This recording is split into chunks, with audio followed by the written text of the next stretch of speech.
Hello everyone, मैं स्वप्निल तिवारी सकार academy के इस डिजिटल प्लेटफॉर्म में आप सभी का फिर से स्वागत करता हूं। चलिए आज CGPSC मेंस में पेपर 7 के सेकेंड यूनिट को शुरू करते हैं।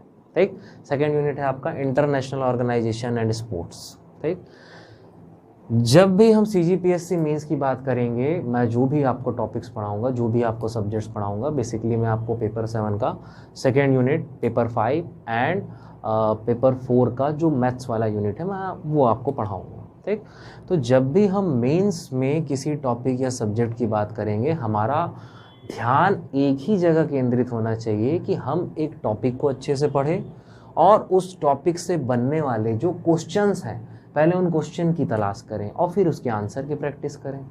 बात समझ में आ रही है? भाई हम क्या करते हैं, हम मेंस की तैयारी कर रहे हैं तो गलती यही होती है कि हम बस पढ़ रहे हैं, ढेर पढ़ रहे हैं। भाई मेंस में आपको पढ़ना तो है ही, पर मेन एग्जाम में तो आपको लिखना है ना। आपको लिखने की प्रैक्टिस होनी चाहिए, आपको आंसर राइटिंग स्किल आना चाहिए। आंसर राइटिंग स्किल कहाँ से आएगा? ये कोई आंसर राइटिंग स्किल आपके दिमाग में फिट नहीं कर सकता। आंसर राइटिंग स्किल के लिए आपको आंसर राइटिंग प्रैक्टिस करना पड़ेगा और कुछ नहीं। और आंसर राइटिंग प्रैक्टिस आप कब करेंगे? जब ज़्यादा से ज़्यादा आपके पास क्वेश्चंस होंगे। ज़्यादा से ज़्यादा क्वेश्चंस आपके पास कब होंगे? जब आप एक टॉपिक से बनने वाले ज़्यादा से ज़्यादा क्वेश्चन डिज़ाइन करेंगे। हम तो आपको बताएंगे ही, जब भी मैं आपको कोई टॉपिक पढ़ाऊंगा तो उससे बनने वाले क्वेश्चंस मैं आपको बताऊंगा कि ये बनने वाले क्वेश्चंस हैं, ये इतने नंबर के ही पूछे जा सकते हैं। भाई अगर हम किसी एक टॉपिक की बात करें, ठीक, तो किसी एक टॉपिक से लगभग 75 to 80% स्टैंडर्ड क्वेश्चन ही बनता है। उसमें बहुत लॉजिकल क्वेश्चन या घुमावदार क्वेश्चन नहीं बनता। 20 to 25% क्वेश्चन जो है नए क्वेश्चन होते हैं या लॉजिकल क्वेश्चन होते हैं, जो आप जिस तरीके से पढ़ के जा रहे हैं उससे थोड़े से अलग आएंगे। यदि आप बहुत अच्छे से पढ़ के गए हैं तो वो भी आपसे बनेंगे, पर जो 75 to 80% क्वेश्चन होते हैं वो बिल्कुल स्टैंडर्ड होते हैं। यदि आप ऐसी स्ट्रेटेजी फॉलो कर रहे हैं कि हाँ, एक टॉपिक आपने बहुत अच्छे से पढ़ लिया, उस टॉपिक से ये 10 प्रकार के क्वेश्चन बन सकते हैं। इस 10 में से कुछ 2 मार्क्स के होंगे, कुछ 4 के होंगे, कुछ 8 के होंगे, कुछ 10 के होंगे। ऐसे आपने 10 क्वेश्चन डिज़ाइन कर लिए और उन 10 क्वेश्चन की आंसर राइटिंग प्रैक्टिस आपने बहुत अच्छे से यदि कर ली है, वर्ड लिमिट को ध्यान में रखते हुए, तो आपकी मेंस की तैयारी बहुत अच्छी हो सकती है। तो बेसिकली हम इसी स्ट्रेटजी को फॉलो करते हुए चलेंगे। कैसे क्वेश्चन बनाना है, कैसे आंसर लिखना है, कैसे शब्दों का प्रयोग करना है, क्या क्या पॉइंट्स आपके आंसर में होने चाहिए, आंसर लिखने का पैटर्न कैसा होना चाहिए, इन सब बातों पे हम चर्चा करेंगे। पहले तो हम टॉपिक को समझ लें, क्योंकि क्वेश्चन के अकॉर्डिंग आंसर लिखने का तरीका अलग अलग रहता है। तो पहले हम टॉपिक को समझ लेते हैं। तो आज हम देखेंगे इंटरनेशनल ऑर्गेनाइजेशन के बारे में, अंतर्राष्ट्रीय संगठन। ठीक, अंतर्राष्ट्रीय संगठन पढ़ने से पहले यही समझ लेते हैं अंतर्राष्ट्रीय संगठन है क्या, इंटरनेशनल ऑर्गेनाइजेशन है क्या। यदि आम भाषा में कहा जाए तो इंटरनेशनल ऑर्गेनाइजेशन भाई क्या होता है, कुछ देश आपस में मिलते हैं आपसी सहयोग को बढ़ाने के लिए, या एक दूसरे की मदद करने के लिए, या एक दूसरे से कोई बिजनेस डील करने के लिए, या समझौता करने के लिए, या साथ मिलके कुछ नया काम करने के लिए। किसी भी उद्देश्य के तहत वो एक दूसरे से मिल रहे हैं और मिलके एक ग्रुप बनाए। बात समझ में आ रही है? ठीक है, कि बहुत सारे देश हैं आपस में मिले, उनको मिलजुल के ही कुछ काम हो सकता था, तो उस काम को करने के लिए आपस में मिले। और चूंकि एक संगठन बनाना है, एक ग्रुप बनाना है और यह मुंह जबानी नहीं होना है, तो उसके लिए कोई ना कोई पैक्ट होना है, समझौता होना है, संधि होना है, एग्रीमेंट होना है। तो आपस में मिले और किसी समझौते के तहत किसी उद्देश्य की पूर्ति के लिए जो समूह का उन्होंने गठन किया है, उसे ही क्या कहा जाएगा? अंतर्राष्ट्रीय संगठन, इंटरनेशनल ऑर्गेनाइजेशन। समझ में आया इंटरनेशनल ऑर्गेनाइजेशन क्या है? यदि हम इसे अच्छे शब्दों में कहें तो अंतर्राष्ट्रीय संगठन उन राष्ट्रों का समूह होता है जो किसी न किसी समझौते के तहत बनाया जाता है ताकि वह देश अपने सामान्य उद्देश्यों की पूर्ति कर सके। समझ में आया? अंतर्राष्ट्रीय संगठन उन राष्ट्रों का समूह होता है जो किसी न किसी संधि या समझौते के तहत बनाया जाता है ताकि वह देश अपने सामान्य उद्देश्यों की पूर्ति कर सके। क्लियर? अब सामान्य उद्देश्य आपके कुछ भी हो सकते हैं। सामान्य उद्देश्य आपका आपसी क्षेत्रीय सहयोग हो सकता है, तकनीकी सहयोग हो सकता है, सीमा विवाद को निपटाने के लिए वो संगठन का निर्माण हो सकता है, रक्षा संबंधी सहयोग हो सकता है, न्यायिक संबंधी सहयोग हो सकता है, कई प्रकार के सहयोग हो सकते हैं, उद्देश्य कुछ भी हो सकते हैं। जैसे कि एग्जाम्पल के तौर पे लिया जाए यूनाइटेड नेशन का गठन सेकेंड वर्ल्ड वॉर के बाद मुख्यतः विश्व भर में शांति एवं सुरक्षा बनाए रखने के लिए किया गया। यूनाइटेड नेशन की ही एक सहयोगी संस्था है इंटरनेशनल कोर्ट ऑफ जस्टिस अंतर्राष्ट्रीय न्यायालय का निर्माण एक न्यायिक व्यवस्था उपलब्ध कराने के लिए कि भाई दो देशों के बीच में विवाद यदि हो रहा है किसी मुद्दे को लेकर, तो यदि उस मुद्दे को अंतर्राष्ट्रीय न्यायालय में लाया जाएगा तो उसका फैसला वहाँ पे किया जाएगा। तो यह एक न्यायिक संगठन हो गया। उसी तरीके से WHO वर्ल्ड हेल्थ ऑर्गेनाइजेशन स्वास्थ्य संबंधी क्षेत्र में अनुसंधान एवं दिशा निर्देश जारी करने के लिए जिस वैश्विक संगठन का निर्माण किया गया है वो क्या है, WHO। वैसे ही आपका इंटरनेशनल लेबर ऑर्गेनाइजेशन ILO, भाई अंतर्राष्ट्रीय स्तर पर श्रमिकों के अधिकारों की सुरक्षा के लिए जिस संगठन का निर्माण किया गया है वह क्या है आपका अंतर्राष्ट्रीय श्रम संगठन ILO। उसी तरीके से आपका हो गया SAARC, ASEAN, SCO, BIMSTEC, MGC, OPEC, मतलब बहुत सारे ऑर्गेनाइजेशन है। हमें इन सभी ऑर्गेनाइजेशन के बारे में पढ़ना है। जैसे OPEC की अगर हम बात करें तो OPEC organisation of petroleum exporting countries, तेल निर्यातक देशों का समूह है। तो विश्व भर के जो मुख्य तेल निर्यातक देश है जो पेट्रोलियम का एक्सपोर्ट कर रहे हैं, तो पेट्रोलियम की कीमतों के निर्धारण के लिए जो ऑर्गेनाइजेशन का गठन किया गया है वो क्या है, OPEC है। ठीक है, तो एक प्रकार से ये कमर्शियल ऑर्गेनाइजेशन हो गया। उसी तरीके से वर्ल्ड बैंक और IMF है, विश्व के दो सबसे बड़े फाइनेंशियल ऑर्गेनाइजेशन है, वित्तीय संगठन है जो फाइनेंस प्रोवाइड करते हैं, वित्तीय सुविधा उपलब्ध कराते हैं, वित्तीय सहायता देते हैं। तो ये फाइनेंस से रिलेटेड ऑर्गेनाइजेशन हो गया। तो इस प्रकार से इंटरनेशनल ऑर्गेनाइजेशन को हम बहुत सी तरीके से बाइफरकेट कर सकते हैं कि भाई जस्टिस से रिलेटेड हो गया, डिफेंस से रिलेटेड हो गया, या फाइनेंस से रिलेटेड हो गया, या रीजनल सपोर्ट से रिलेटेड हो गया, या educational and cultural support like UNESCO जैसे ऑर्गेनाइजेशन हो गए, या हेल्थ से रिलेटेड हो गया WHO हो गया, लेबर से रिलेटेड हो गया ILO हो गया। ऐसे बहुत सारे ऑर्गेनाइजेशन हैं। इन सभी ऑर्गेनाइजेशन के बारे में हम पढ़ेंगे। तो हम अभी यह चर्चा इसीलिए कर रहे थे ताकि हम समझ सकें कि इंटरनेशनल ऑर्गेनाइजेशन है क्या। तो इंटरनेशनल ऑर्गेनाइजेशन फिर से हम आसान भाषा में इसकी डेफिनेशन कह सकते हैं कि अंतर्राष्ट्रीय संगठन उन राष्ट्रों का एक मंच होता है, ठीक, जो किसी न किसी समझौते के तहत या किसी न किसी संधि के तहत बनाया जाता है ताकि वह अपने सामान्य उद्देश्य जैसे कि रक्षा, शिक्षा, तकनीक, स्वास्थ्य, क्षेत्रीय सहयोग इत्यादि उद्देश्यों की पूर्ति कर सके। बनेगा, लिखते हैं अंतर्राष्ट्रीय संगठन। यदि आपसे पूछ दिया, हालांकि ऐसा क्वेश्चन नहीं आएगा कि भाई जैसे हिस्ट्री पेपर है तो हिस्ट्री क्या होता है, ये तो क्वेश्चन आएगा नहीं, पर अंतर्राष्ट्रीय संगठन की बात करें, हो सकता है 2 नंबर का क्वेश्चन आपसे पूछ दे, तो बनेगा, लिखते हैं अंतर्राष्ट्रीय संगठन क्या है। ठीक, चलिए आगे चलते हैं। अब इंटरनेशनल ऑर्गेनाइजेशन, इसके अंदर हमें बहुत सारे ऑर्गेनाइजेशंस को पढ़ना है। ठीक है, अब हम यहाँ पे मेंस की अगर बात करें तो इंटरनेशनल ऑर्गेनाइजेशन जैसे हम ऑब्जेक्टिव पॉइंट ऑफ व्यू से पढ़ते हैं तो हम सीधा फैक्ट पढ़ते हैं कि भाई ये ऑर्गेनाइजेशन है, ये इस समय बना, इतने मेंबर हो गए, इसका ये अध्यक्ष है, ये काम करता है, इसमें 4 से 5 लाइन हमारा खत्म हो जाता है। ठीक, तो मेंस में भी क्या होता है, जब हम हड़बड़ी में पढ़ते हैं तो हम इसी तरीके से वहाँ पे आंसर लिखते हैं और फिर हमें पूरा नंबर नहीं मिलता। ठीक, तो मैं आपको एक बेसिक स्ट्रक्चर बताऊंगा जो किसी भी ऑर्गेनाइजेशन के लिए वर्क करेगा।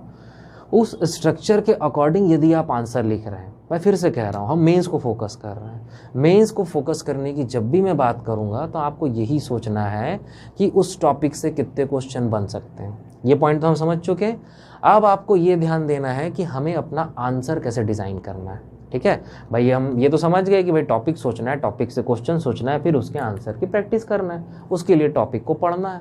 पर जो हम क्वेश्चन सोचेंगे वो क्वेश्चन कैसे होंगे और उसके आंसर को हम कैसे लिखेंगे। ठीक है, तो मैं आपको ऑर्गेनाइजेशन बताना शुरू करूंगा उसके पहले मैं आपको एक आंसर लिखने का स्ट्रक्चर बताता हूं कि भाई मेंस में इस टॉपिक से रिलेटेड जो हमारे जितने भी क्वेश्चन बन सकते हैं लगभग उसके आंसर आप एक तरीके से लिख सकते हैं कुछ पॉइंट्स को ध्यान में रखते हुए। ठीक है, तो मैं शुरू करता हूं, आपको वो बताता हूं, तब आपको शायद धीरे से समझ में आएगा। जैसे इंटरनेशनल ऑर्गेनाइजेशन में मान लेते हैं मैं बात कर रहा हूँ IMF की। ठीक है, आज मैं आपको IMF और वर्ल्ड बैंक के बारे में भी बताऊंगा डिटेल में, मैं अभी बात कर रहा हूँ IMF की। ठीक है, तो किसी भी अंतर्राष्ट्रीय संगठन, किसी भी इंटरनेशनल ऑर्गेनाइजेशन की जब भी बात होगी तो उसके बारे में हमें जो जो पढ़ना है, ठीक है, या हम हमारे मेंस में आए गए प्रश्न के उत्तर में जो जो पॉइंट लिख सकते हैं। किसी भी ऑर्गेनाइजेशन की बात होगी तो सबसे पहले रहेगा उसका परिचय। क्लियर, किसी भी ऑर्गेनाइजेशन की बात होगी तो सबसे पहला पॉइंट क्या होता है, उसका परिचय। परिचय कहने का मतलब ये हो गया कि एक लाइन में आप ये बताएंगे कि वह ऑर्गेनाइजेशन क्या करता है या उसका क्या काम है। क्लियर है, परिचय कहने का मतलब आप पहली लाइन में ये बता सकते हैं कि वह ऑर्गेनाइजेशन क्या करता है या उसका क्या काम है। दूसरा, वह ऑर्गेनाइजेशन कब बना, वह ऑर्गेनाइजेशन कब बना, कब एस्टेब्लिश हुआ वह ऑर्गेनाइजेशन, उसकी स्थापना कब हुई। ठीक, उसके बाद अगले पॉइंट में आप बताएंगे कब बना तो उसके सदस्य देश कौन कौन है, मेंबर कंट्रीज जो है वो कौन कौन है। जैसे IMF जैसे बड़े ऑर्गेनाइजेशन या यूनाइटेड नेशन की बात करें, IMF 189 मेंबर है, 189 जो देश हैं वो इसके सदस्य हैं। यूनाइटेड नेशन के 193 मेंबर कंट्रीज़ हैं। तो इतने सारे तो हम याद नहीं रख सकते। ठीक, तो यहाँ पे हम केवल संख्या का जिक्र करेंगे, और यदि हमें पता है कि हाल ही में यदि कोई देश उसका सदस्य बना है तो उसका नाम हम मेंशन कर सकते हैं। ठीक, उसके बाद उस ऑर्गेनाइजेशन का अध्यक्ष कौन है। क्लियर, किसी ऑर्गेनाइजेशन में मैनेजिंग डायरेक्टर ही मुख्य अधिकारी होता है, किसी में प्रेसिडेंट होता है, किसी में चेयरमैन होता है, किसी में जनरल सेक्रेटरी होता है, किसी में chairman and managing director CMD ये पोस्ट कहलाती है। तो हम आम भाषा में सभी को कॉमनली क्या कहेंगे, अध्यक्ष। ठीक, तो उस ऑर्गेनाइजेशन का अध्यक्ष कौन है, बात समझ में आ रही है। तो अगर हम परिचय की बात करें तो परिचय में भाई आपका पहला पॉइंट तो आ जाएगा, वह क्या करता है, वह कब बना, ठीक, उसके सदस्य देश कौन कौन है, उसका अध्यक्ष कौन है और उसका मुख्यालय कहाँ पे है। क्लियर, जो भी वह ऑर्गेनाइजेशन है उसका मुख्यालय कहाँ पे है।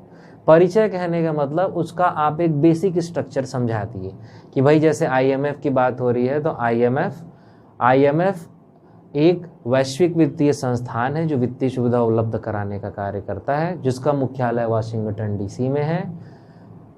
क्रिस्टलिना जॉर्जीवा इसकी वर्तमान मैनेजिंग डायरेक्टर है या अध्यक्ष है। 189 इसकी सदस्य हैं। नौरू इनका रिसेंट मेंबर है, जो हाल ही में सदस्य बना है वो नौरू है। तो ये इसका बेसिक परिचय कहलाया जाएगा। पढ़ेंगे अभी हम IMF के बारे में डिटेल में, मैं एज एन एग्जांपल आपको बता रहा हूँ। तो पहला पॉइंट क्या हो गया, किसी भी ऑर्गेनाइजेशन के लिए परिचय। ये किसी भी ऑर्गेनाइजेशन के लिए लागू होगा ना, अभी हम IMF पढ़ रहे हैं ऐसा नहीं है, मैंने एग्जाम्पल के तौर पे बस लिख दिया है IMF। ठीक, तो किसी भी ऑर्गेनाइजेशन में पहला पॉइंट क्या होगा, उसका परिचय। समझ में आया परिचय। ठीक, दूसरा पॉइंट किसी भी ऑर्गेनाइजेशन में होगा उसके उद्देश्य एवं कार्य। क्लियर, ऑर्गेनाइजेशन के लिए दूसरा हेडिंग आपका मोस्ट इंपॉर्टेंट हेडिंग, और जो आपको पढ़ना है किसी भी ऑर्गेनाइजेशन के लिए, उसके उद्देश्य एवं कार्य, कि भाई उस ऑर्गेनाइजेशन को क्यों बनाया गया, वही उसका कार्य होगा। जिस लिए बनाया गया वह उसका उद्देश्य है, और वही उद्देश्य के लिए जो भी कर रहा है वो उसका क्या कहलाएगा, कार्य। तो आपको हो सकता है एग्जाम में अलग से भी पूछ दे कि इस ऑर्गेनाइजेशन का उद्देश्य क्या है, तो बड़े बड़े ऑर्गेनाइजेशन के लिए आपको उद्देश्य एवं कार्य तो पता ही होना चाहिए। तो अगला हेडिंग आपका क्या रहेगा, उद्देश्य एवं कार्य। ठीक, उसके बाद अगला हेडिंग आपका रहेगा संगठन एवं संरचना। क्लियर। अगला हेडिंग रहेगा आपका संगठन, ऑर्गेनाइजेशन एंड स्ट्रक्चर, संगठन एवं संरचना। संगठन एवं संरचना के अंतर्गत आप उसकी कार्य प्रणाली को समझाएंगे कि वह ऑर्गेनाइजेशन काम कैसे कर रहा है, उस ऑर्गेनाइजेशन के अंतर्गत निर्णय कैसे लिया जा रहा है, उस ऑर्गेनाइजेशन के अंतर्गत जैसे आईएमएफ की बात करें, मुख्यतः वित्तीय सहायता उपलब्ध कराना इसका कार्य है। तो आईएमएफ अगर किसी देश को वित्तीय सहायता दे रहा है तो वह निर्णय कैसे लिया जा रहा है, किस बेसिस पे उन्हें वित्तीय सहायता दे रहा है। तो ये सारे पॉइंट किसके अंतर्गत आ जाएंगे, संगठन एवं संरचना के अंतर्गत आ जाएंगे। बात समझ में आ रहा है। संगठन एवं संरचना यानी किसी भी ऑर्गेनाइजेशन के लिए आपका अगला मुख्य टॉपिक क्या होना चाहिए, उसके अंतर्गत संगठन एवं संरचना। क्लियर। उसके बाद अगला पॉइंट आपका होना चाहिए भारत से संबंध। यहां हम बात करें तो भारत एवं आईएमएफ, ऐसा आप सुंदर सा हेडिंग का नाम ले सकते हैं कि भाई अगर भारत और वर्ल्ड बैंक के संबंध को यदि आपको बताना है, भारत एवं वर्ल्ड बैंक, भारत और यूनाइटेड नेशन के संबंध को बताना है तो भारत एवं यूनाइटेड नेशन, ये आप हेडिंग का नाम ऐसा दे देंगे। बाकी हम इस टॉपिक को क्या समझ रहे हैं कि भारत से उस ऑर्गेनाइजेशन का क्या संबंध है। तो अगली हेडिंग आप ये बता सकते हैं कि हाँ भाई भारत से उस ऑर्गेनाइजेशन का क्या संबंध है। समझ में आ रहा है। और आखिरी हेडिंग किसी भी ऑर्गेनाइजेशन के अंतर्गत आपको पढ़ना है वो है करंट अफेयर।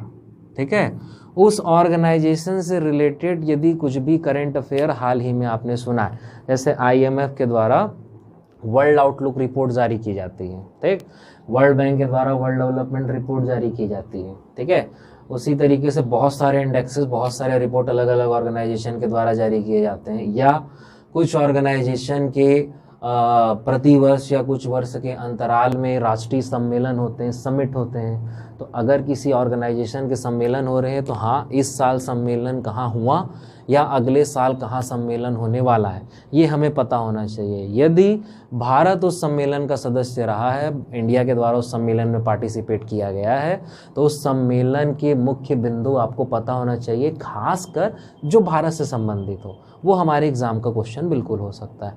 तो करंट में वो सारे मुद्दे आ जाएंगे।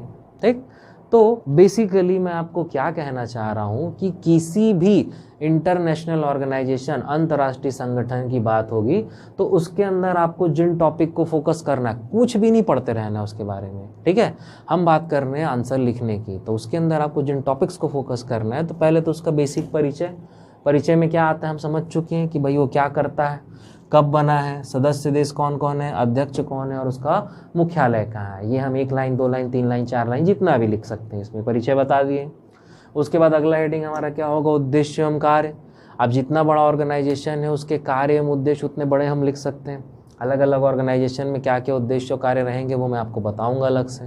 ठीक, संगठन एवं संरचना हम समझ चुके हैं कि वह कैसे कार्य कर रहा है, उसमें डिसीजन कैसे लिया जा रहा है और वो ऑर्गेनाइजेशन कैसे चल रहा है, वो आ जाएगा आपका क्या, संगठन एवं संरचना। उसी तरीके से उस ऑर्गेनाइजेशन का भारत से संबंध, कि भाई भारत से उस संस्थान का क्या संबंध है, ठीक है, या क्या विवाद है, कुछ भी भारत से रिलेटेड होगा वो भी केवल एक अलग से क्वेश्चन बन सकता है, या हम एक हेडिंग डाल सकते हैं। और उससे रिलेटेड करेंट अफेयर। तो किसी भी ऑर्गेनाइजेशन की बात होगी तो ये 5 पॉइंट आपको बिल्कुल अच्छे से याद रखना है कि हमें इन्हीं के बारे में सोचना है, इससे ज़्यादा नहीं सोचना है। ठीक, अब मैं आपको ये कह रहा था कि मैं आपको आंसर लिखने का एक स्ट्रक्चर बताऊंगा। ठीक, आंसर लिखने के स्ट्रक्चर में आते हैं। हम मेंस की बात करें तो मेंस में भाई हमारा जो मार्क्स है, 2 मार्क्स का क्वेश्चन है। ठीक है, मेंस की अगर हम बात करें तो 2 मार्क्स का क्वेश्चन है, 4 मार्क्स का क्वेश्चन है, 8 मार्क्स का क्वेश्चन है और 10 मार्क्स का क्वेश्चन है। ये सेकेंड यूनिट है। टोटल इससे 50 मार्क्स के ही क्वेश्चन आएंगे और 10 मार्क्स का एक क्वेश्चन आएगा। ठीक, तो आपके 2 मार्क्स से क्वेश्चन, 4 मार्क्स से क्वेश्चन, 8 मार्क्स से क्वेश्चन और 10 मार्क्स से क्वेश्चन, यही इतने ही आएंगे। 2 मार्क्स का आपका कितने वर्ड का रहेगा, 30, 4 का रहेगा 60, 8 का रहेगा 100 और 10 का रहेगा आपका कितना, मान लेते क्या 125 वर्ड ही है। लाइन आपको एग्जाम में बेसिकली इसके लिए मिलेगी 3, इसके लिए मान लेते हैं 6, इसके लिए 10, इसके लिए 13। वर्ड्स के अकॉर्डिंग हम लाइन मान लेते हैं। हालांकि लाइन कितनी भी मिले आजकल के एग्जाम में आपको पता होना चाहिए जगह थोड़ी सी कम है, चौड़ाई कम है। हमने क्या मान लिया है कि भाई 10 वर्ड के हिसाब से एक लाइन मान ली है, 30 शब्द हैं 3 लाइन मान ली है, ठीक है। पर एक लाइन में 10 शब्द नहीं लिखा पाता है, जगह थोड़ी सी कम रहती, जगह थोड़ी सी सक्रिय रहती है। तो इसीलिए हमें परफेक्ट आंसर लिखना है, ठीक। अब परफेक्ट आंसर या बहुत अच्छा आंसर, अच्छा ये भी आप समझ लीजिए कि कोई भी परफेक्ट आंसर लिखने का स्टैंडर्ड पैटर्न नहीं है ना कि भाई यही ही सबसे परफेक्ट है। सीधी सी बात है, मेरे हिसाब से जो परफेक्ट हो सकता है, मेरे अनुभव के हिसाब से वो मैं आपको बता रहा हूँ कि हाँ आंसर ऐसे परफेक्ट लिखा जा सकता है। अब यदि इसके ऊपर आप अपनी क्रिएटिविटी कुछ दिखाते हैं, अपने दिमाग से इसको और अच्छे से सजा के लिखते हैं और अच्छे शब्दों का चयन करके लिखते हैं तो ये बहुत अच्छी बात होगी और ये प्रयास आपको करना ही चाहिए। बाकी मैं तो आपको एक बेस्ट पैटर्न जो मेरे अकॉर्डिंग है वो मैं आपको समझा रहा हूँ, ठीक। अब बेसिकली किसी भी ऑर्गेनाइजेशन से क्या क्वेश्चन आ सकता है, ठीक है। किसी भी ऑर्गेनाइजेशन से जो क्वेश्चन आ सकता है भाई, नंबर तो ही रहेगा आपका, या तो 2 रहेगा, 4 रहेगा, 8 रहेगा या 10 रहेगा। किसी भी ऑर्गेनाइजेशन से क्वेश्चन सबसे पहला आ सकता है वर्णन करे, एकदम बेसिक क्वेश्चन। IMF का वर्णन करे, वर्ल्ड बैंक का वर्णन करे, यूनाइटेड नेशन का वर्णन करे। अब जो वर्णन करे वाला क्वेश्चन है वो 2 नंबर में आ सकता है, क्लियर है। 2 नंबर में लिखने के लिए तो कोई समस्या ही नहीं है। वर्णन करे 2 नंबर में पूछ रहा है तो आप केवल परिचय को बता दोगे। परिचय में क्या करता है वही उसका उद्देश्य हो गया। क्या करता है, कब बना, सदस्य देश, अध्यक्ष और मुख्यालय, इसमें आपका 2 नंबर खत्म हो जाएगा। भाई 30 शब्द है, 3 लाइन लिखना है, वो आपका खत्म हो जाएगा, उतना सफिशिएंट बनेगा, लिखते हैं, ठीक। अब बात आती है 4 नंबर। वर्णन करे वाला क्वेश्चन तो 4 नंबर में भी पूछ सकता है, 2 नंबर में भी पूछ सकता है, या 4 नंबर 2 नंबर में बहुत हुआ, संक्षिप्त वर्णन करे लिख देगा, रहेगा तो वही क्वेश्चन, ठीक। यदि वर्णन करे किसी भी ऑर्गेनाइजेशन के लिए, हम किसी भी ऑर्गेनाइजेशन, आपको ये बात समझ में आ रही है ना, मैं आपको ये बता रहा हूँ कि किसी भी आंसर के लिए, ऑर्गेनाइजेशन से रिलेटेड किसी भी आंसर के लिए तो स्ट्रक्चर जो फॉलो करना है, तो स्ट्रक्चर के अंदर हेडिंग्स क्या होगी, परिचय, उद्देश्य एवं कार्य, संगठन एवं संरचना, भारत से संबंध और उससे रिलेटेड करंट अफेयर, उसके अंदर की हेडिंग्स यही रहनी है। अब उसको नंबर्स के अकॉर्डिंग आपको कैसे लिखना है। अब 4 नंबर की अगर मैं बात करूं तो 4 नंबर में आप केवल परिचय को भी लिख सकते हो 60 शब्द में। अगर आपको ज़्यादा डिटेल उस ऑर्गेनाइजेशन के बारे में नहीं पता है पर परिचय अच्छे से रटाया हुआ है, आप केवल परिचय को लिख दो, ठीक। या भाई 60 शब्द हैं, 6 लाइन है, आप 3 लाइन में परिचय 2 नंबर में लिख चुके हो, अगले 3 लाइन में आप उसका भारत से संबंध या करंट अफेयर या इन दोनों का एक एक लाइन आप लिख सकते हो। तो 4 नंबर का आपका आंसर बिल्कुल सॉलिड हो जाएगा। चेक करने वाले को क्या दिखेगा, भाई आप जो 3 लाइन लिखे हो 2 नंबर वाला, उसके लिए तो आपको 4 में वो 2 दे ही रहा है।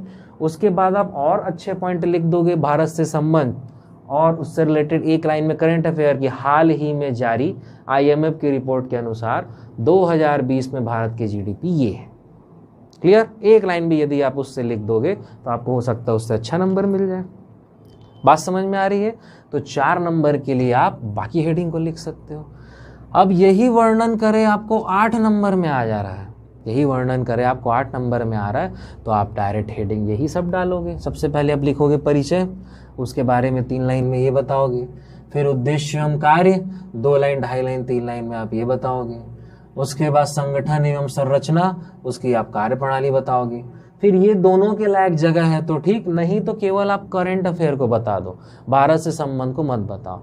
यदि इंटरनेशनल ऑर्गेनाइजेशन में आप करंट अफेयर का जिक्र कर रहे हैं तो चेक करने वाले को भाई पहला एहसास तो यही होगा कि हाँ यह इंसान अच्छे से पढ़ाई करके आया है और बिल्कुल अप टू डेट है, हाल ही में क्या घटनाएं हुई है इसे पता है, तो एक आपके आंसर में अच्छा इंप्रेशन पड़ेगा। तो करंट अफेयर तो आप जितना ज़्यादा लिख सको, खासकर इस यूनिट में, इस यूनिट के क्वेश्चन आंसर में, चाहे आपका वो आप स्पोर्ट्स हो चाहे आपका इंटरनेशनल ऑर्गेनाइजेशन हो, तो करंट जितना ज़्यादा आप लिख सकोगे उतना अच्छा है। पर हाँ पूरा करंट ही नहीं भर देना, क्वेश्चन जैसा पूछ रहा है उसके अकॉर्डिंग आपको आंसर देना है। तो 8 नंबर की अगर बात हो रही है तो आप ये सारी हेडिंग लिख सकते हो।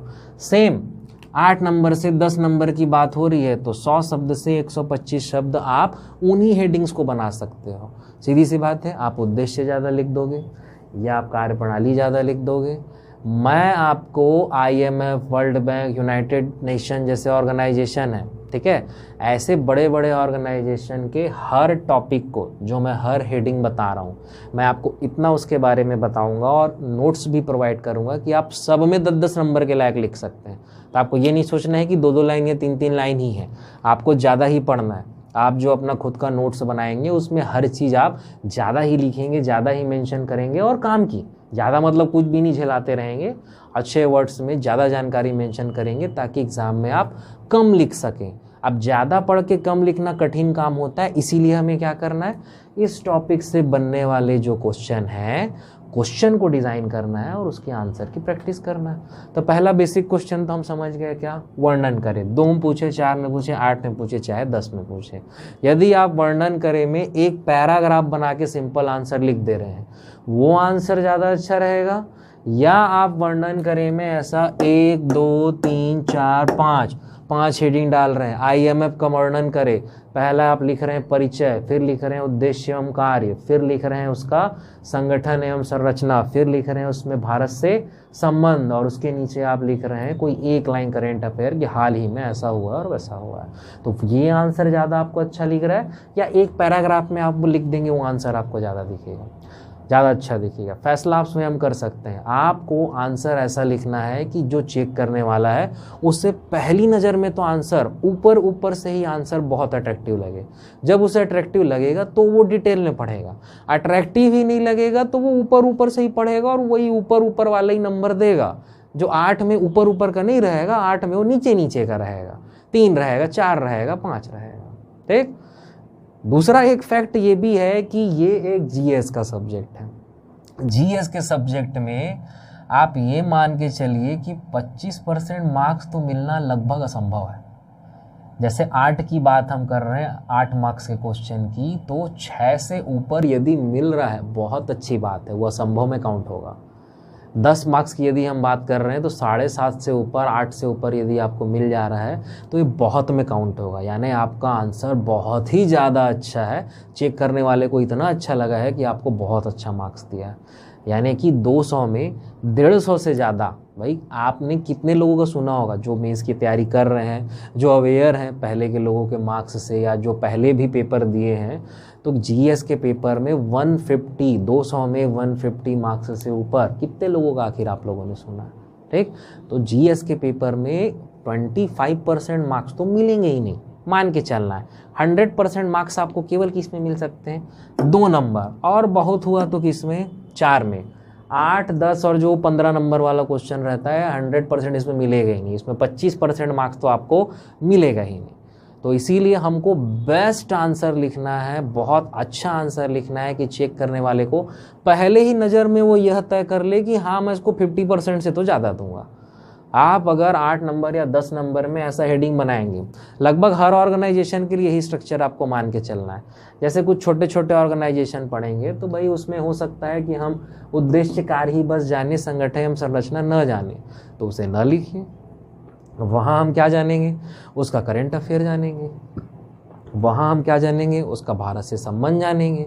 अब संबंध अच्छा है या हाल ही में कोई समझौता हुआ है या कोई विवाद की स्थिति है, हम ये सारे पॉइंट जानेंगे और उसका वहाँ पे जिक्र करेंगे। बात समझ में आ रही है। यानी आपके आंसर की जो हेडिंग्स है, मुख्य बिंदु जो आपके आंसर के रहेंगे वो इसी के चारों तरफ ही रहना चाहिए। ठीक। कुछ का मानना ये होता है पैराग्राफ के पैटर्न में लिखना अच्छा होता है, मेरा मानना है हेडिंग्स में लिखना अच्छा होता है, कुछ का मानना रहता है पॉइंट्स में लिखना अच्छा होता है।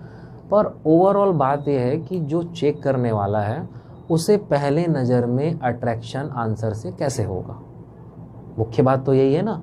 तो भाई इसमें मेरा ये लॉजिक है कि पहले नज़र में आंसर से अट्रैक्शन तभी हो सकता है जब उससे मुख्य बिंदु जो है उस आंसर के उसे दिख जाए, यानी जो हेडिंग्स है उसे सामने दिख जाए। ठीक है। तो खैर चलिए, ये मेरा मानना है, मैंने पहले भी कहा कि ये मेरे नज़रिए से बेस्ट तरीका है आंसर लिखने का। आप इसे और इम्प्रोवाइज़ कर सकते हैं, इसे और अच्छा बना सकते हैं, और यदि आप ऐसा करते हैं तो बहुत अच्छी बात है। ठीक। तो बेसिकली आपको समझ में आया। अच्छा चलिए, और इसमें क्वेश्चन मैं आपको समझाता हूँ। ये तो केवल एक क्वेश्चन हो गया, क्या, वर्णन करें यदि आपसे क्वेश्चन पूछ रहा है तो। ठीक। उसी तरीके से क्वेश्चन अलग अलग डिज़ाइन हो सकता है, ठीक। उसी तरीके से आपसे क्वेश्चन पूछा जा सकता है कि IMF के उद्देश्य को बताइए। यदि आपसे पूछा जा रहा है उद्देश्य या कार्य, वर्ल्ड बैंक के कार्य को समझाइए, IMF के कार्य को समझाइए, यूनाइटेड नेशन के कार्य समझाइए, सार्क के कार्य समझाइए, आसियान के कार्य समझाइए, ऐसा भी क्वेश्चन पूछा जा सकता है। तो उद्देश्य एवं कार्य वाला जो क्वेश्चन होगा वो 2, 4 और बहुत अधिक हुआ तो 8, 10 में ये क्वेश्चन नहीं पूछेगा। अगर इनमें से कोई भी एक टॉपिक पूछ रहा है, भाई जैसे हम IMF ही एग्जाम्पल लेते हैं, IMF के उद्देश्य एवं कार्य, तो 2, 4, 8, इससे ज़्यादा वो नहीं पूछेगा। या IMF की संगठन एवं संरचना को समझाइए, 2, 4, 8, इससे ज़्यादा नहीं पूछेगा। IMF एवं भारत के संबंध का वर्णन करे, या IMF एवं भारत के संबंध में संक्षिप्त टिप्पणी करे, 2, 4, 8, इससे ज़्यादा नहीं पूछेगा। बात आपको समझ में आ रही है? उसी तरीके से हाल ही में जारी IMF की रिपोर्ट वर्ल्ड आउटलुक रिपोर्ट का वर्णन करे, ये करंट अफेयर का क्वेश्चन होगा। तो ये तो आपका 2 नंबर और 4 नंबर, इससे ज़्यादा तो पूछेगा ही नहीं। बात समझ में आ रही है? ये जो सारे टॉपिक्स हैं यही आपके अलग क्वेश्चन बनेंगे। एक क्वेश्चन आपका बेसिकली यही बनेगा, वर्णन करे, और उसके अलावा जो अलग क्वेश्चन बनेंगे वो यही IMF का संक्षिप्त वर्णन करे, संक्षिप्त परिचय दे, या उसकी कार्यप्रणाली को समझाइए, या उसकी संरचना को समझाइए, या उसके संगठन को समझाइए। क्वेश्चन आपके यही बनेंगे, ठीक। अब उसके अंदर क्या क्या मैटर होता है वो जब हम एक एक करके ऑर्गेनाइजेशन को पढ़ते जाएंगे तो उसके अंदर के मटेरियल को हम पढ़ेंगे। अभी हम क्या देख रहे हैं कि भाई इस टॉपिक से रिलेटेड मेंस का जो ये सेकेंड यूनिट है इंटरनेशनल ऑर्गेनाइजेशन, इससे कैसे क्वेश्चन बन सकते हैं और हमारा आंसर लिखने का स्ट्रक्चर क्या होना चाहिए। बात समझ में आ रही है? भाई यदि आपसे केवल उद्देश्य एवं कार्य पूछ रहा है तो हम ये सारी हेडिंग नहीं लिखेंगे कि भाई IMF के उद्देश्य एवं कार्य निम्न है, पॉइंट वाइज वहां पे उद्देश्य एवं कार्य उसके लिखते जाएंगे, ठीक। उद्देश्य एवं कार्य अलग अलग नहीं, वो एक ही पूछेगा, जो उद्देश्य है वही कार्य है, उसको एक ही मान के चलना है। तो IMF के निम्न उद्देश्य है, IMF के निम्न कार्य है, अलग अलग पॉइंट हम लिखते जाएंगे। अब किसी के उद्देश्य एवं कार्य यदि ज़्यादा होते हैं, उसमें भी यदि कोई अच्छी हेडिंग्स बन सकती है तो वो मैं आपको बताऊंगा। वो सब जगह अप्लाई नहीं होगा, कुछ जगह ही अप्लाई हो सकता है, वो मैं आपको बताऊंगा, ठीक। उसी तरीके से IMF की संगठन एवं संरचना को समझाइए या उस पर संक्षिप्त वर्णन करें, तो संगठन एवं संरचना को हम समझाएंगे। बात समझ में आ रही है, ठीक। तो ये हो गया आपका इंटरनेशनल ऑर्गेनाइजेशन से रिलेटेड आंसर लिखने का एक स्ट्रक्चर, ठीक। संगठन एवं संरचना की यदि बात होगी तो हम उसमें उद्देश्य एवं कार्य को नहीं बताएंगे। संगठन एवं संरचना की बात होगी तो उसमें हम भारत से संबंध उसका नहीं बताएंगे, ठीक। हाँ, आप परिचय दे सकते हो ऊपर की एक लाइन में कि वह क्या करता है, और आखिरी लाइन में आप एक करंट भी बता सकते हो। कब? जब वो ज़्यादा मार्क्स में पूछ दिया है और आपके पास लिखने के लिए मैटर नहीं है। तो यदि लिखने के लिए मैटर नहीं है तो हाँ, करंट कहीं भी लिखना कुछ भी गलत नहीं है। और यदि किसी चीज़ की खासियत पूछी जा रही है तो शुरू की एक लाइन में वह चीज़ क्या है यदि आप बता देंगे तो गलत नहीं है। संगठन एवं संरचना पूछा जा रहा है, आप ऊपर की एक लाइन में बता दिए क्या है तो गलत नहीं है। जैसे कि हो सकता है आपको समस्या हो 2 और 4 नंबर तक यदि उद्देश्य एवं कार्य या संगठन एवं संरचना आपसे पूछा जा रहा है तो आप बिल्कुल लिख सकते हैं। 8 में हो सकता है आपको समस्या आ जाए कि भाई इतना सारा तो हमने नहीं पढ़ा है, या पढ़ा भी है तो एग्ज़ाम के समय याद नहीं है। तो बिल्कुल घबराने की बात नहीं है। ऊपर के 2 लाइन में आप एक परिचय लिख दीजिए, फिर जो पूछा जा रहा है क्वेश्चन वो लिख दीजिए, और उसके बाद आखिरी की 1-1.5 लाइन में आप करंट अफेयर लिख सकते हैं, ठीक। तब भी आपका आंसर अच्छा रहेगा और सुंदर दिखेगा, अट्रैक्टिव दिखेगा।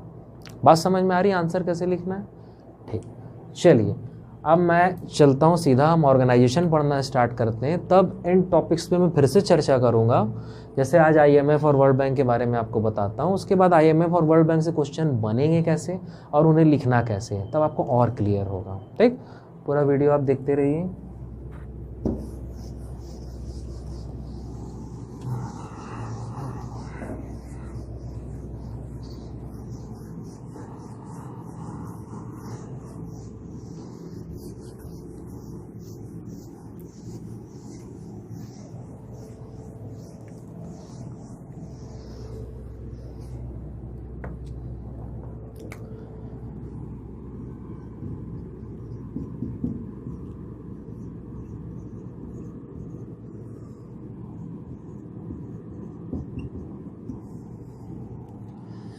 आईएमएफ और वर्ल्ड बैंक, ठीक है, दो जुड़वा वित्तीय संस्थान है, आईएमएफ और वर्ल्ड बैंक, इसे हम साथ में ही पढ़ेंगे, ठीक है।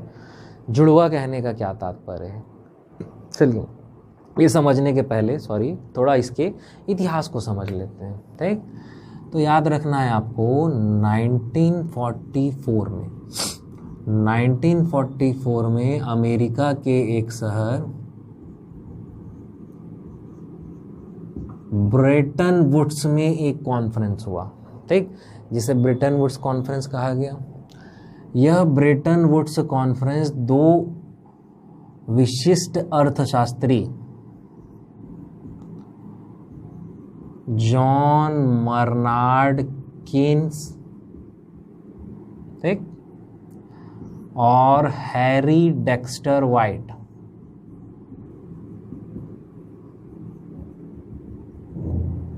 क्लियर।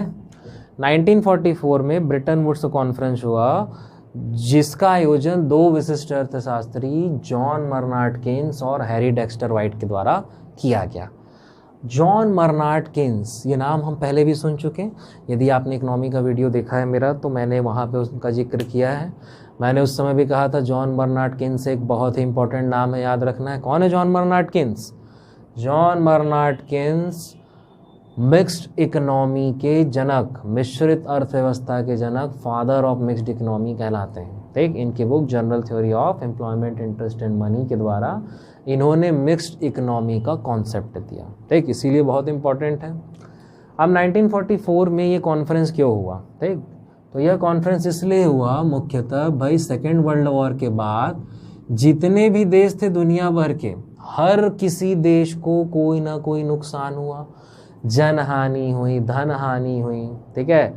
हर राष्ट्र को बहुत अलग अलग तरीके से क्षति पहुंची। जो देश युद्ध में शामिल थे उनकी तो अर्थव्यवस्था बिल्कुल चरमराई, जो युद्ध में शामिल नहीं थे उनकी भी अर्थव्यवस्था चरमराई। सीधी सी बात है भाई, क्योंकि यह विश्व युद्ध था जिसका पूरा प्रभाव विश्व में पड़ा, पूरे विश्व, संपूर्ण विश्व में इसका प्रभाव पड़ा, ठीक। तो पूरे विश्व में कहीं ना कहीं एक आर्थिक संकट पैदा हो गया कि भाई नुकसान हो चुका है। सीधी सी बात है, युद्ध यदि होगा तो युद्ध में भाई बिल्डिंग, सड़क, इन सब का नुकसान होगा। जो भी उस देश के द्वारा इंफ्रास्ट्रक्चर डेवलपमेंट किया गया था उस समय तक, युद्ध की स्थिति में उनका नुकसान हुआ। वहाँ पे रहने वाले जो लोग थे या वहाँ से जाने वाले जो लोग थे उनकी जनहानि हुई, सीधी सी बात है, ठीक। तो 1944 में जो ये वैश्विक आर्थिक संकट पैदा हुआ, इस आर्थिक संकट से उबरने के लिए इन दोनों अर्थशास्त्री जॉन बर्नार्ड कीन्स और हैरी डेक्स्टर वाइट ने एक कॉन्फ्रेंस की अमेरिका के एक शहर ब्रेटन वुड्स में 1944 में। इसीलिए इसे ब्रेटन वुड्स कॉन्फ्रेंस कहा गया। इस कॉन्फ्रेंस का उद्देश्य था पूरे विश्व को आर्थिक संकट से उबारने के लिए हमें ऐसे संस्थान की आवश्यकता है या हमें ऐसे संस्थान को बनाना चाहिए जो पूरे विश्व को आर्थिक सहायता या वित्तीय सहायता उपलब्ध करा सके। बात में समझ में आई? ब्रेटन वुड्स कॉन्फ्रेंस का उद्देश्य यह था, एक तो पहला लाइन तो यही है कि दो विशिष्ट अर्थशास्त्री जो है जॉन बर्नार्ड कीन्स और हैरी डेक्स्टर वाइट के द्वारा इसका आयोजन किया गया। तो इस कॉन्फ्रेंस का उद्देश्य यह था कि उस समय 1944 में विश्व जो आर्थिक संकट से गुजर रहा है, तो उस आर्थिक स्थिति को सुधारने के लिए, मजबूत करने के लिए, आर्थिक संकट से उबारने के लिए ऐसे संस्थान हमको बनाने चाहिए जो विश्व के सभी देशों को, जो किसी एक देश तक सीमित ना रहे, विश्व के सभी देशों को वित्तीय सहायता या आर्थिक सहायता उपलब्ध करा सके, ठीक। तो इन दोनों अर्थशास्त्रियों के सुझाव से ही ब्रेटन वुड्स कॉन्फ्रेंस में दो वित्तीय संस्थानों का गठन हुआ।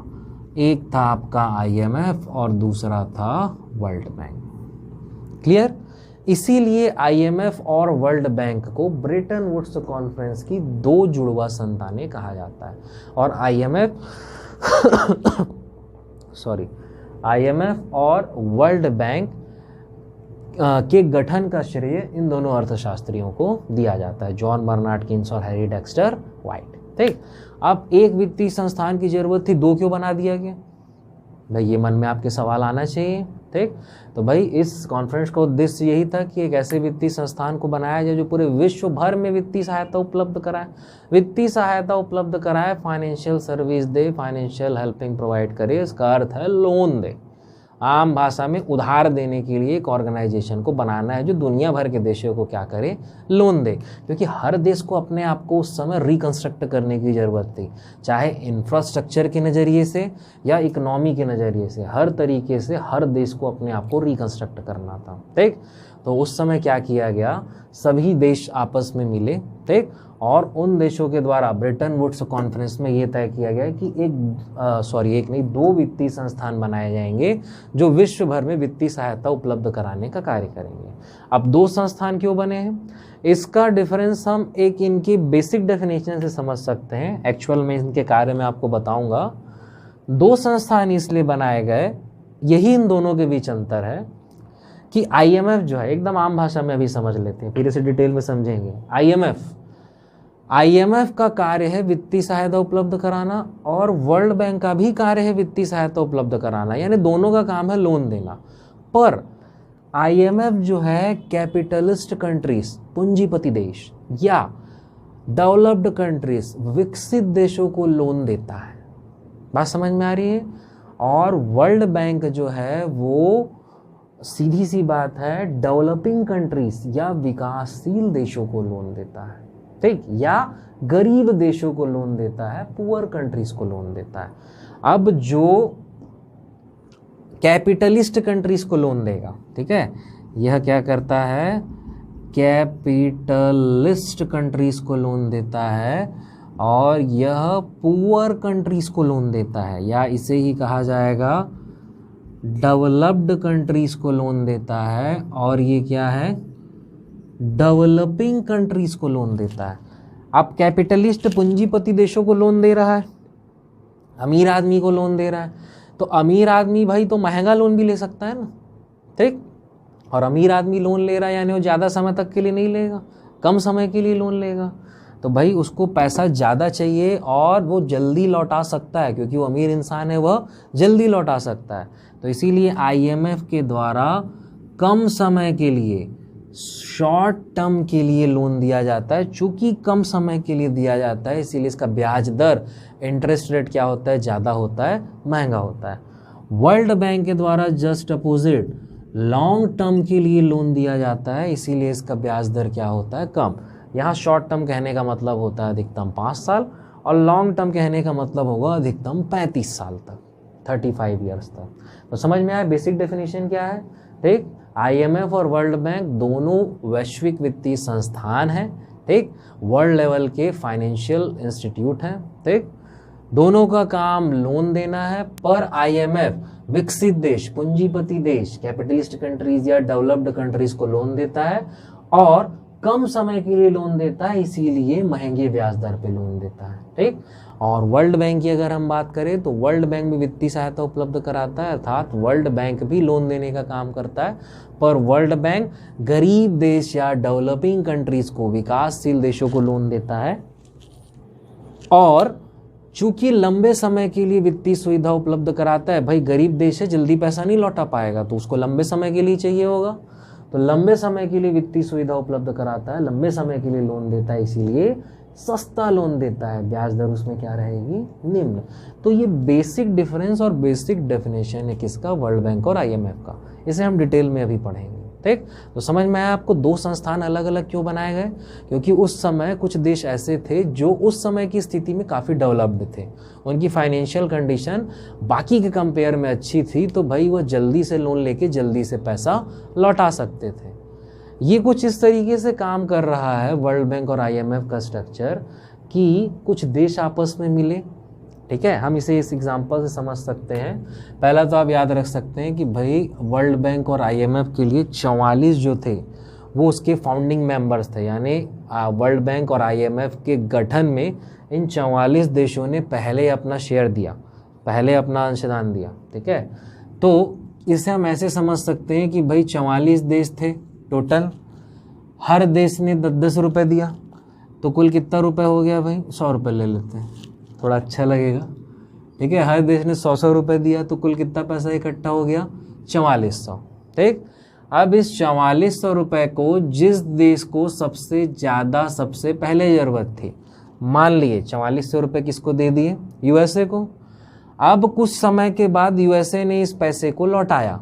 ये किसी भी बैंक एवं लोन के लिए काम करेगा कब, जब वो ऑर्गेनाइजेशन सबसे पहली बार बन रहा है कि भाई 44 सदस्य देश आपस में मिले, सभी 100-100 रुपये इकट्ठा किए, टोटल कितना रुपये इकट्ठा हो गया, 4400। 4400 रुपये जिस देश को सबसे पहले ज़रूरत थी, मान लेते हैं किसे दे दिया गया, यूएसए। यूएसए ने 1 साल बाद 4400 रुपये को ब्याज समेत लौटाया और अब कितना हो गया, 4500। अब उस बैंक का जो रिजर्व था, जो पूल था पैसे का, वो बढ़ चुका है, 4400 से क्या हो गया, 4500 हो गया। अब उसके बाद और 2 देशों को दे दिया गया, मान लो 2200 दे दिया गया, दूसरे देश को कितना दे दिया गया, 2300। ब्याज समेत कुछ समय के बाद उन्होंने पैसा लौटाया, तो इसने लौटा दिया मान लेते हैं 2800, इसने लौटाया मान लेते हैं 3000, तो अब पूल कितना हो चुका है, 5800। तो इसी तरीके से कहीं ना कहीं बैंकों का या फाइनेंशियल इंस्टीट्यूट का रिजर्व बढ़ते जा रहा है। तो कोई भी फाइनेंशियल इंस्टीट्यूट हो या बैंक हो, वो काम करने की शुरुआत होती है तो इसी तरीके से होती है। तो इसी तरीके से उस समय 44 देश आपस में मिले, कुछ कुछ पैसा इकट्ठा किए और उसी पैसे को आपस में जिसे सबसे ज़्यादा ज़रूरत थी उसे दे दिया गया। इसका एग्जाम्पल हमको आज के समय में क्या दिखता है, स्वयं सहायता समूह, self help group. Self help group की शुरुआत कैसे होती है, इसी तरीके से होती है। सेल्फ हेल्प ग्रुप स्वयं की सहायता करने वाला समूह कि भाई 10 लोग आपस में इकट्ठा हुए, 10 रुपये इकट्ठा किए, 100 रुपये इकट्ठा हो गया, किसी एक को ज़रूरत थी, पैसा उसने ले लिया, फिर ब्याज समेत लौटाया, प्लस सरकार के द्वारा भी उन्हें अनुदान दिया गया। अब उनका पूल बढ़ गया, अब उनका चूंकि पैसों का पूल बढ़ गया है, रिजर्व बढ़ गया है, तो अब क्या कर सकते हैं, वो आपसी सहयोग के अलावा आसपास के क्षेत्र की भी सहायता कर सकते हैं, दूसरे लोगों को भी लोन दे सकते हैं। उनका और पूल बढ़ जाता है तो क्या कहलाने लगते हैं, एक सहकारी संस्था कहलाने लगते हैं। तो इसी तरीके से किसी भी फाइनेंशियल इंस्टीट्यूट का स्ट्रक्चर काम करता है। तो वर्ल्ड बैंक और IMF का भी स्ट्रक्चर ऐसे ही शुरू हुआ, प्लस उसका जो लेवल था वो ग्लोबल लेवल पे शुरू हुआ, देशों के बीच में शुरू हुआ। तो समझ में आया काम करना कैसे शुरू किया था।